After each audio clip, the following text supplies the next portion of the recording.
안녕하세요, 여러분. 오늘은 나르시시스트의 행동 패턴, 자기 중심성의 심리학이라는 주제로 깊이 있는 이야기를 나눠보려고 합니다. 나르시시스트는 그들의 행동 패턴이 독특하고 예측 가능한 특징을 보입니다. 이들의 자기 중심적인 행동이 왜 발생하는지, 어떤 결과를 초래하는지, 그리고 이를 어떻게 이해하고 대처할 수 있는지에 대해 알아보겠습니다. 먼저 나르시시스트의 행동 패턴을 이해하려면 그들의 자기 중심성이 어디에서 비롯되는지 알아야 합니다. 나르시시스트는 대개 어린 시절의 경험에서부터 이러한 성향을 형성하게 됩니다. 그들은 주로 과도한 칭찬이나 무관심 혹은 둘 다를 경험한 경우가 많습니다. 이런 환경에서 자란 아이들은 자신의 가치를 외부로부터 인정받아야만 한다는 강박을 가지게 되고 이는 성인이 되어서도 지속됩니다. 이제 나르시시스트의 주요 행동 패턴을 하나씩 살펴보겠습니다. 첫 번째로 과도한 자기애입니다. 나르시시스트는 자신을 과도하게 사랑하며 자신이 특별하고 중요한 사람이라고 믿습니다. 이러한 자기애는 때로는 현실과 동떨어져 있는 경우가 많습니다. 예를 들어 나르시시스트는 자신의 능력을 과대평가하고 다른 사람들보다 더 우월하다고 느낍니다. 이는 그들이 다른 사람들과의 관계에서 문제를 일으키는 주요 원인 중 하나입니다. 관련된 통계 데이터를 살펴보면 나르시시스트 성향을 가진 사람들의 80% 이상이 자신의 능력을 과대평가하고 다른 사람들의 능력을 과소평가하는 경향이 있다고 보고되었습니다. 이는 그들이 현실적이지 않은 자기인식을 가지고 있다는 것을 보여줍니다. 두 번째로 타인의 주목과 칭찬에 대한 집착입니다. 나르시시스트는 항상 다른 사람들의 주목을 받고 싶어하며 칭찬을 통해 자신을 확인받고 싶어합니다. 그들은 주목받지 못하면 불안감을 느끼고 이는 그들의 행동에 큰 영향을 미칩니다. 예를 들어 나르시시스트는 사회적 모임에서 주인공이 되기를 원하며 다른 사람들의 관심을 끌기 위해 과장된 행동을 할 수 있습니다. 한 사례를 소개하겠습니다.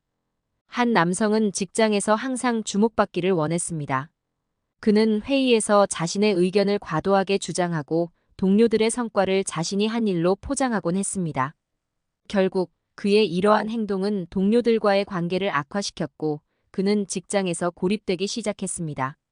세 번째로 공감 능력의 부족입니다.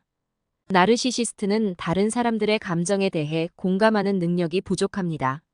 그들은 타인의 감정을 이해하거나 존중하지 않고 오로지 자신의 감정과 욕구만을 중요하게 생각합니다. 이는 그들이 다른 사람들과 깊이 있는 관계를 형성하는 것을 어렵게 만듭니다.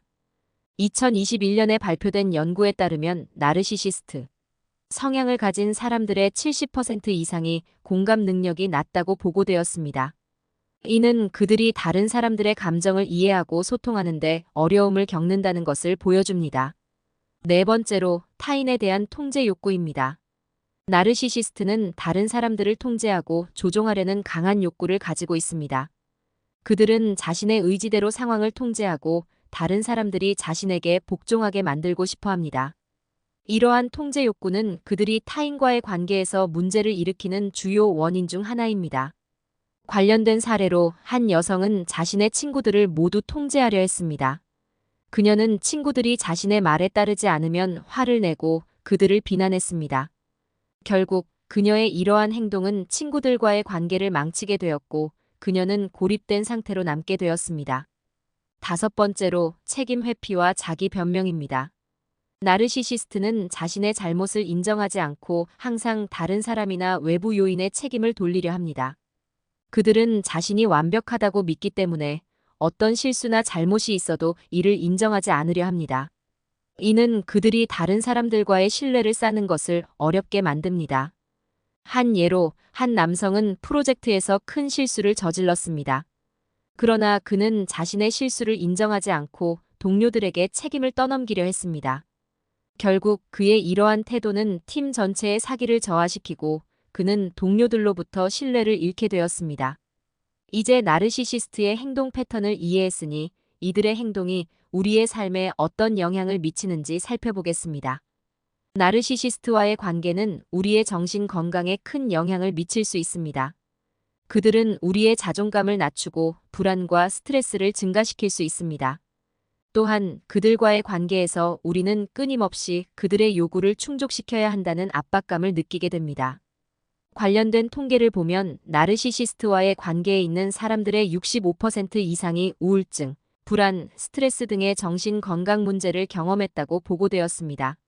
이는 나르시시스트의 행동이 우리의 정신 건강에 미치는 영향을 잘 보여줍니다.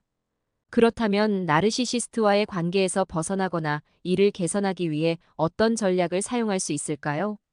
첫 번째 전략은 명확한 경계를 설정하는 것입니다. 나르시시스트는 우리의 경계를 무시하고 자신이 원하는 것을 얻으려 하기 때문에 우리는 명확한 경계를 설정하고 이를 지켜야 합니다. 두 번째 전략은 우리의 자존감을 회복하는 것입니다. 나르시시스트는 우리의 자존감을 낮추려 하기 때문에 우리는 우리의 가치를 인식하고 자존감을 회복하기 위해 노력해야 합니다. 세 번째 전략은 전문가의 도움을 받는 것입니다. 나르시시스트와의 관계는 매우 복잡하고 어려울 수 있기 때문에 심리치료사나 상담사의 도움을 받는 것이 좋습니다. 네 번째 전략은 나르시시스트와의 관계를 완전히 끊는 것입니다. 때로는 관계를 유지하는 것이 우리의 정신 건강에 해로울 수 있기 때문에 관계를 완전히 끊는 것이 최선의 선택일 수 있습니다. 오늘은 나르시시스트의 행동 패턴 자기 중심성의 심리학에 대해 이야기해 보았습니다. 나르시시스트의 행동 패턴을 이해하고 이를 바탕으로 우리의 관계를 개선하는 방법에 대해 알아보았습니다. 여러분께서 이 정보를 통해 나르시시스트와의 관계를 더 잘 이해하고 건강한 관계를 유지하는 데 도움이 되길 바랍니다. 감사합니다.